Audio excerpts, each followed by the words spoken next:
Hello, bachcho. Let's read a question. A question says that assertion A, osmotic pressure of 1 molar glucose is lesser than 1 molar NaCl, but vapor pressure of 1 molar glucose is higher than 1 molar NaCl. And the reason says that osmotic pressure is a colligative property, but vapor pressure is not colligative property. However, lowering in vapor pressure is colligative property. Option A is both assertion and reason are true, and reason is the correct explanation of A, any assertion. Option B is both assertion and reason are true, but reason is not the correct explanation of A. Option C is assertion is true, but reason is false. Option D says that assertion is false, but reason is true, and option E is both assertion and reason are false. चलिए इस question को solve करने से पहले हम इस question का की कॉन्सेप्ट समझ लेते हैं। इस क्वेश्चन में जो की कॉन्सेप्ट है वो लगता है from the chapter solutions. Solutions में हम पढ़ते हैं कॉलिगेटिव प्रॉपर्टीज, वहां से ये क्वेश्चन अराइज होता है। सबसे पहले यहाँ पे जो कॉलिगेटिव प्रॉपर्टी जिसका जिक्र हो रहा है वो दो है। सबसे पहली है ऑस्मोटिक प्रेशर एंड दूसरी है लोवरिंग इन वेपर प्रेशर, या फिर इसको हम बोलते हैं relative lowering in vapour pressure, RLVP। ये दोनों ही कॉलिगेटिव प्रॉपर्टीज। पहले हम ये समझ लेते हैं कि एक्चुअल में कॉलिगेटिव प्रॉपर्टीज क्या होती है। जो कॉलिगेटिव प्रॉपर्टीज होती हैं वो डिपेंड करती हैं on the ratio between number of particles of solute के कितने पार्टिकल्स हैं and number of particles of solvent पर, कि सॉल्वेंट में सल्यूट के कितने पार्टिकल्स हैं, उनका क्या रेशियो है, उस पर हमारी कॉलिगेटिव प्रॉपर्टीज डिपेंड करती है। लेकिन वेपर प्रेशर के साथ ये केस नहीं है। वेपर प्रेशर एक्चुअल में कॉलिगेटिव प्रॉपर्टी नहीं है। Relative lowering in vapour pressure एक अलग चीज है, या लोवरिंग इन वेपर प्रेशर एक अलग चीज है, लेकिन वेपर प्रेशर अपने आप में कॉलिगेटिव प्रॉपर्टी नहीं। देखते हैं, देखिए वेपर प्रेशर क्या होता है। ये मेरा सोल्यूशन है, कोई भी सोल्यूशन है मान लीजिए। इसके जो वेपर्स प्रेशर बनाते होंगे that is my vapour pressure. अब देखिए ग्लूकोज के केस में क्या होता है। ग्लूकोज नॉन आयनिक है। नॉन आयनिक का मतलब टूटता नहीं है। अगर मैं वाटर में डालूंगी या किसी सोल्यूशन में डालूंगी तो ये टूटेगा नहीं। अगर 1 मोल ग्लूकोज है तो इसके मॉलिक्यूल्स जितने इसमें है उतने ही रहेंगे सोल्यूशन में आने के बाद भी। सोल्यूशन में भी 1 मोल ही रहेगा। यानी कि अगर मेरा ग्लूकोज है यहाँ पे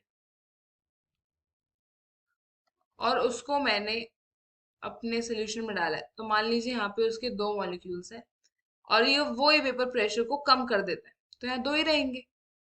लेकिन NaCl के साथ ये केस नहीं है। NaCl एक आयनिक सॉल्ट है, मतलब ये जाएगा और डिसोसिएट हो जाएगा। Very important. डिसोसिएट होके क्या बनाता है, Na plus plus Cl minus. यानी अगर मैंने 1 मोल NaCl लिया था तो एक्चुअल में मुझे 2 मोल मिलेंगे सल्यूट के। 1 मोल Na प्लस आयंस का और 1 मोल Cl माइनस आयंस का। इसका क्या मतलब, इसका मतलब है कि अगर मैंने NaCl डाला 1 मोलर तो एक्चुअल में उसके यहाँ पे 4 मॉलिक्यूल होंगे, 4 आयंस होंगे, जो कि वेपर प्रेशर को और रिड्यूस कर देंगे। तो क्वेश्चन में बोला गया था osmotic pressure of 1 mole glucose is lesser than 1 molar NaCl। इस पे अभी 2 मिनट में आते हैं। But vapour pressure of 1 molar glucose is higher than 1 molar NaCl। बिल्कुल सही बात है। यहाँ पे ज्यादा वेपर्स इवेपोरेट हो रहे हैं तो इसका वेपर प्रेशर हायर होगा एज कंपेयर टू NaCl। ये बात तो सही है।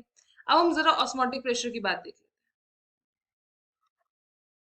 ऑस्मोटिक प्रेशर का जो फॉर्मूला होता है वो होता है I C R T. R is my gas constant, T is my temperature and C is my concentration.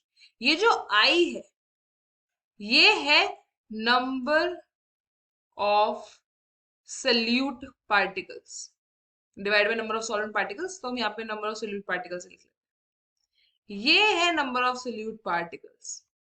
Glucose के केस में अगर मैंने 1 मोलर सोल्यूट लिया था तो उसमें 1 मोल के हिसाब से ही नंबर ऑफ पार्टिकल्स थे. लेकिन NaCl में एक्चुअली में डबल हो गए. अगर मैंने 1 मोलर लिया था तो जब वो सोल्यूशन में गया तो वो एक्चुअल में 2 मोलर हो गया. 2 मोलर होने की वजह से जो नंबर ऑफ पार्टिकल्स थे वो मल्टीप्लाइड बाय 2 हो गए.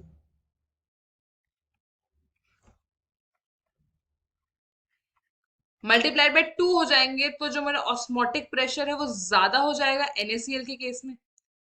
ये तो पीछे बोला गया है कि जो ऑस्मोटिक प्रेशर है for NaCl is greater than osmotic pressure for glucose. ये बात बिल्कुल सही है. ऊपर की बात में बोला गया है that vapour pressure in case of glucose is more than that of vapour pressure in case of NaCl. ये बात भी बिल्कुल सही है. लॉजिक दोनों जगह अलग अलग लग रहे हैं. आप ये देखिए ना कितने मॉलिक कितने जो हमारा जो आयन है हमारा जो सॉल्ट है वो कितने आयन्स बना रहा है. वहां से इसका कॉन्सेप्ट अराइज होता है. अब हमारे क्वेश्चन में बोला है that osmotic pressure of 1 molar glucose is lesser than 1 molar NaCl. अभी हमने प्रूव किया. But vapour pressure of 1 molar glucose is higher than 1 molar NaCl. बिल्कुल ठीक बात है. इन्होंने बोला that osmotic pressure colligative property है, मतलब number of particles of solute पे डिपेंड करती है. बट वेपर प्रेशर एक कॉलिगेटिव प्रॉपर्टी नहीं है. वेपर प्रेशर कॉलिगेटिव प्रॉपर्टी नहीं है.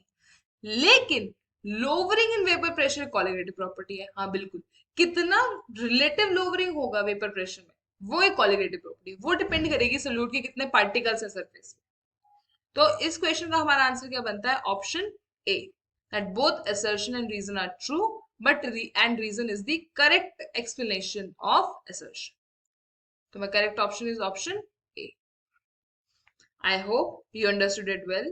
Best of luck.